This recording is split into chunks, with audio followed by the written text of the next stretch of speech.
Assalamualaikum warahmatullahi wabarakatuh. Alhamdulillah rabbil alamin, wassalatu wassalamu ala asyrafil mursalin sayyidina Muhammadin wa ala alihi wa sahbihi ajma'in.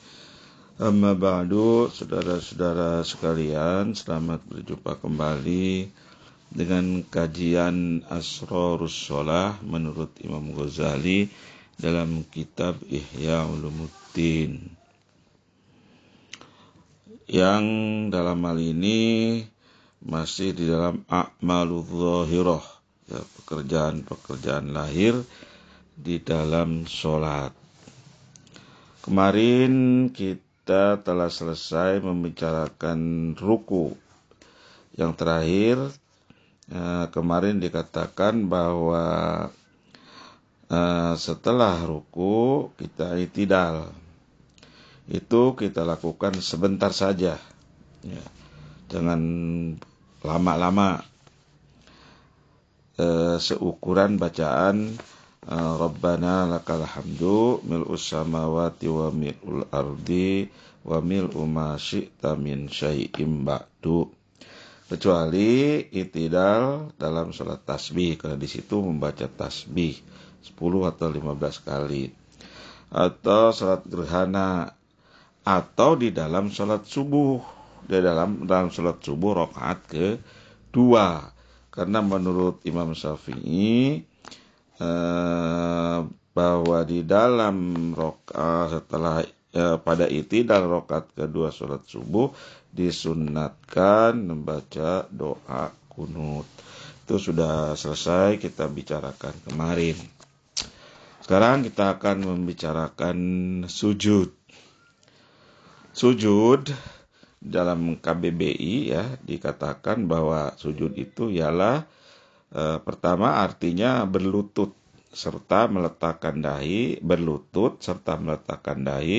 ke lantai, dan seterusnya, ya, pada waktu sholat. Meletakkan dahi ke lantai dan seterusnya, dan lain-lain maksudnya pada waktu sholat sambil membaca tasbih. Itu ya pengertian yang pertama. Pengertian yang kedua, sujud ialah pernyataan hormat. Pernyataan hormat dari seorang yang lebih rendah kepada yang lebih tinggi. Dalam hal ini Allah, ya, dalam hal ini Allah. Jadi pernyataan hormat dari seorang hamba, dari seorang manusia kepada Allah, serta menundukkan kepala sampai ke tanah, ya. Serta menundukkan kepala sampai ke tanah. Sujud merupakan sikap pengagungan, ya, dan penghormatan kepada Allah dari seorang hamba. Sampai-sampai anggota badan kita yang terhormat pun seperti muka kita tempelkan ke tanah. Ya, kita tempelkan ke tanah. Dan sambil terbuka lagi, artinya tidak dihalangi oleh apa-apa. Karenanya sujud itu hanya boleh dilakukan, sujud itu hanya boleh dilakukan kepada Allah. Hanya boleh dikerjakan hormat dan penghormatan dan pengagungan kepada Allah. Ya, sujud tidak boleh dilakukan kepada makhluk. Nanti lebih jelasnya di dalam Asrarus Shalah, Asrarus Sujud, ya, di dalam bab asrornya, di dalam makna batin sholat. Imam Ghazali mengatakan, kita akan membicarakan sekarang sekali lagi makna dohir, ya, atau prakteknya sujud secara lahir menurut Imam Ghazali. Imam Ghazali mengatakan, qala Imam Ghazali rahimahullahu taala wa nafa'na bi ulumihi fid dharaini amin. Summa yahwi ila sujudi mukabbiran fayadau rukbatayhi alal ardi wa yadau jabhatahu wa anfahu wa kaffaihi maksyufatan wa yukabbiru indal huwiyyi wa la yarfa'u yadayhi fi ghairi ruku' wa yanbaghi ayyakuna awwalu ma yaqa'u minhu 'alal ardi rukbatahu. Wa yadha'a ba'dahuma yadaihi, thumma yadha'a ba'dahuma wajahu. Wa yadha'a jabatahu wa anfahu 'alal ardi wa yujafiya mirfaqaihi an jambaihi. Wala taf'alul mar'atu dzalika wa yufarrija baina rijlaihi. Wala taf'alul mar'atu dzalika wa yakuna fi sujudihi muhwiyan al ardi atau mahwiyan al ardi. Wala takunul mar'atu mahwiyatan. Wa tahwiyatu rab'ul batni anil fahdaini wa taprij wa rab'ul batni anil fahdaini wa tapriju baina rukbataini. Jadi wa tahwiyatu rab'ul batni anil fahdaini wa tapriju baina rukbataini. Di rab'ul batni khobar mubtada dari at-tahwiyah. Rab'ul batni anil fahdaini wa tapriju ma'tub ke rab'ul batni baina rukbataini wa yadhu'a yadaihi 'alal ardi haidha'an mankibaihi wala yufarriju baina asabi'ihima bal yadumuha wa yadumul ibhama ilaihima wa illam yadumul ibham fala ba'sa wala yabtarishu dhira'aihi 'alal ardi kama yabtarisul kalbu fa innahu manhiyun anhu wa yaqula subhana rabbiyal a'la thalasan fa in zada fahasanun illa ayyakuna imaman ila akhiri ma qala radhiyallahu ta'ala anhu wa ardah. Setelah i'tidal selesai, bergerak menuju sujud. Bergerak menuju sujud sambil mengucapkan takbir. Sambil mengucapkan takbir. Allahu Akbar. Dimulai dengan meletakkan kedua lutut. Ini urutannya. Atau nanti berikutnya, lebih rinci berikutnya. Dimulai dengan meletakkan kedua lutut di atas tanah. Kemudian meletakkan dahi, hidung, dahi, hidung, dan kedua telapak tangan. Wa kaffaih dan kedua telapak tangan. Dalam keadaan terbuka maksyufatan, dalam keadaan terbuka. Dalam keadaan terbuka itu artinya tidak boleh dihalangi oleh apapun. Ya, tidak boleh dihalangi oleh apapun. Yang disebutkan tadi 7 itu ya. Kedua lutut, kemudian dahi, kemudian telapak tangan, dan seterusnya ya. Itu tidak boleh dihalangi oleh apapun. Artinya harus menyentuh kepada tempat sholat kita, lantai atau sajadah ya sekarang sebutnya. Harus menempel langsung, tidak boleh dihalangi oleh apapun kecuali dalam keadaan sakit di perban misalnya ya. Karena dia sakit di dahinya atau di telapak tangannya atau di dengkulnya, terpaksa harus dibalut ya, pasangi balut, pasangi perban. Nah itu darurat namanya. Tadi dikatakan ya, kemudian meletakkan dahi, hidung, dan telapak tangan. Menurut kitab Fathul Mu'in, hidung itu tidak termasuk anggota wudu memang, anggota sujud.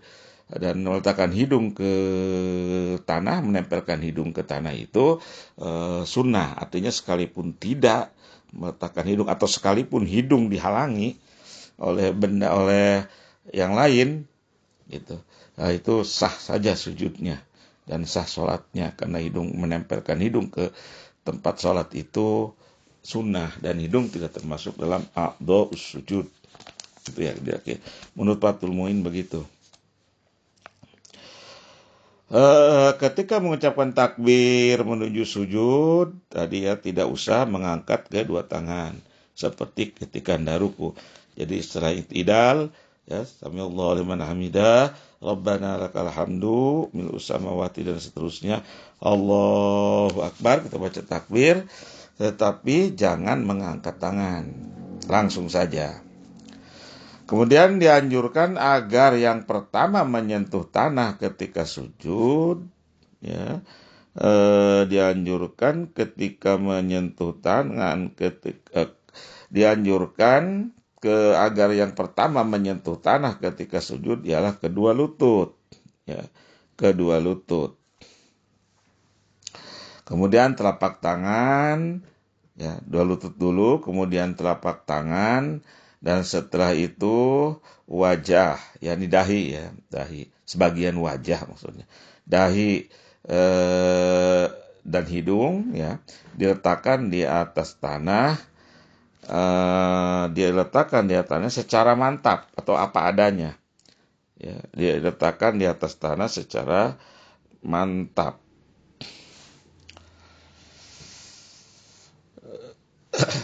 Artinya jangan diangkat dan jangan juga ditekan. Jadi apa adanya.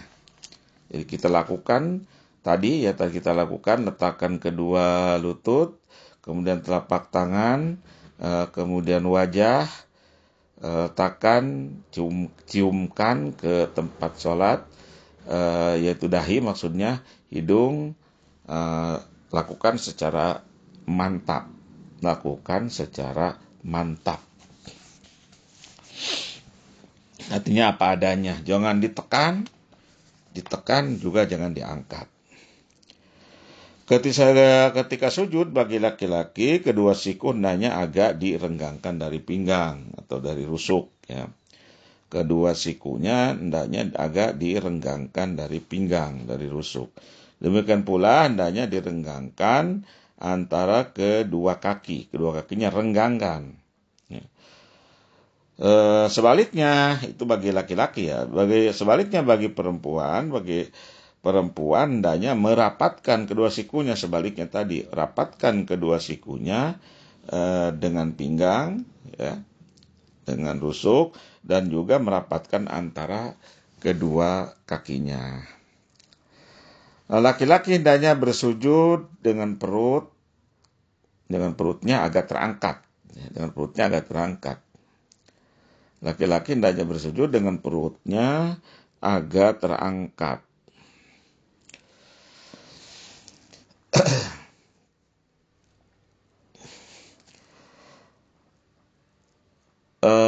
Sebaliknya wanita bersujud dengan lebih merapatkan perutnya dengan kedua pahanya. Wanita bersujud dengan lebih merapatkan perutnya dengan kedua pahanya.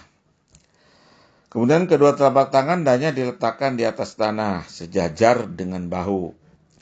Seraya merapatkan semua jari tangan, termasuk ibu jari, rapatkan, tetapi boleh juga ibu jari agak direnggangkan. Dan itu pembawa reaksinya begitu.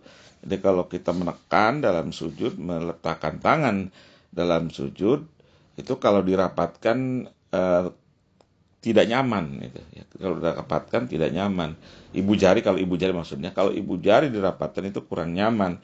Makanya Imam Ghazali meletakkan boleh juga, ya, ibu jari itu agak direnggangkan karena memang itu tobi'iyahnya atau bawaannya memang kalau kita menekan itu biasanya ibu jari merenggang dari jari-jari yang lain. Jangan meletakkan kedua lengan di atas tanah, ya. Jangan meletakkan kedua lengan di atas tanah. Lengannya jangan dirapatkan dengan tanah seperti cara duduknya anjing, ya. Kalau kata orang Sunda seperti anjing kerdepak itunya. Jangan seperti anjing kerdepak. Biasanya anjing kalau sedang menunggu rumah tuannya, biasanya dia duduk begitu, dirapatkan kedua lengannya. Anjing itu, ya, namanya depak gitu. Jangan seperti itu. Jangan meletakkan kedua lengan di atas tanah seperti cara duduknya anjing. Yang demikian itu manhiyun anhu, ya, terlarang menurut sebuah hadis Kangjeng Nabi Shallallahu Alaihi Wasallam. Pada waktu sedang sujud hendaknya membaca Subhana Rabbiyal A'la wa bihamdihi. Pada waktu sedang sujud hendaknya membaca Subhana Rabbiyal A'la wa bihamdihi, yang artinya Maha suci Tuhanku yang maha tinggi dan segala puji baginya, maksudnya bagi Allah Subhanahu wa ta'ala. Berapa kali dibacanya? Sebanyak 3 kali, ya. Atau boleh juga menambahnya sampai 11, ya. Lebih dari 11 itu ulama ada yang mengatakan makruh, ya. Itu pun jika dia tidak bertindak sebagai imam. Artinya kalau dia sholat munfarid, sholat sendirian, atau seperti yang telah saya bicarakan di dalam ruku, tasbih ruku itu, ya, kecuali sholat munfarid, sholat sendirian, atau dengan makmum mahsurin, makmum yang terbatas. Artinya makmum yang sudah biasa memang membaca tasbihnya dalam sujud itu lebih dari 3, 5, 7, 9, sampai 11 misalnya. Atau dalam rangka pendidikan bagi para santri seperti yang telah dibicarakan. Kita lanjutkan pada pertemuan berikutnya. Allah a'lam bishawab, wallahu muwaffiq ila aqwamit thariq. Wassalamualaikum warahmatullahi wabarakatuh.